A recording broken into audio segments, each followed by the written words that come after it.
Resiliency means when somebody's trying to put you down, you can always get right back up. Resiliency means that you can conquer anything that comes in your way. Resiliency to me is waiting for a brighter day. Resiliency is probably the most hopeful word I've ever discovered. You have a story. You have a story to tell that through it all, through all the diagnosis, through all the medications we've been on, through all the doctors, the therapists, psychiatrists, residential, different alternative schools, all of these things that we've been through, we made it through on the other side. You still got to do your senior year in the public high school where you got to go to homecoming. Right. You got to go to prom. And walk the stage. And it still shocks me today, like, that I was able to do that. Your diagnosis is just that, a diagnosis. It do not define who you are. You have to learn how to cope with it. You have to learn how to cope with your anger and channel it in different ways. You can't explode on people. Well, that won't get me nowhere. Right, exactly. That's what's going to hold you back if you let that anger and that emotion control you. You have to control it. So that's the journey we're on now is, okay, how do I not let this diagnosis define who I am? All right. Because this is something I'm going to have to live with. For the rest of my life. For the rest of my life, but how do I cope with it?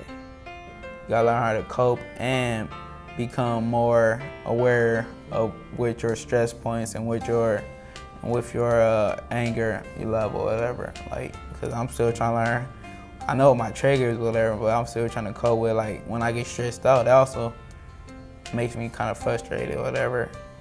But, like, a lot of people don't understand, like, how to find them and what to do when you get angry, like, where you go or what things can you do, what you like to, like me, I like to play basketball a lot.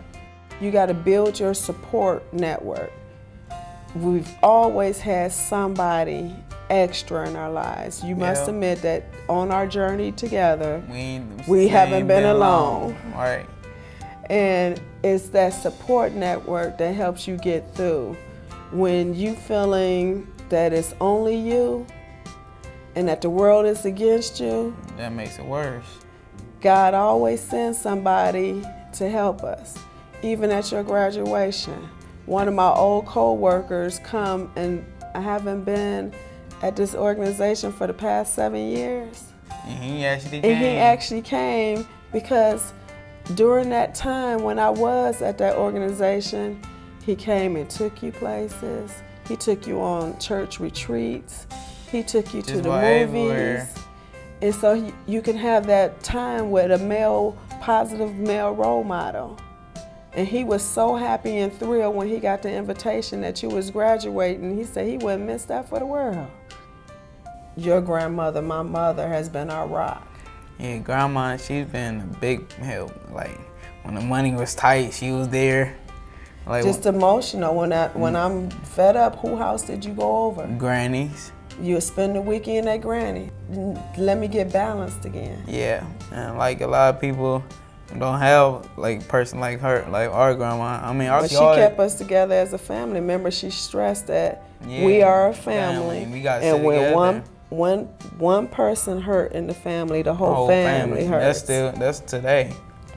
And so when one person is hurting, we got to take care of that one person to bring them back up. Yeah. I didn't think we would get to this point. You and me both. I didn't think we would be in a position to share our story with others and let them know that it is a brighter side on at the end of the day. If you just keep moving along, if you just keep walking.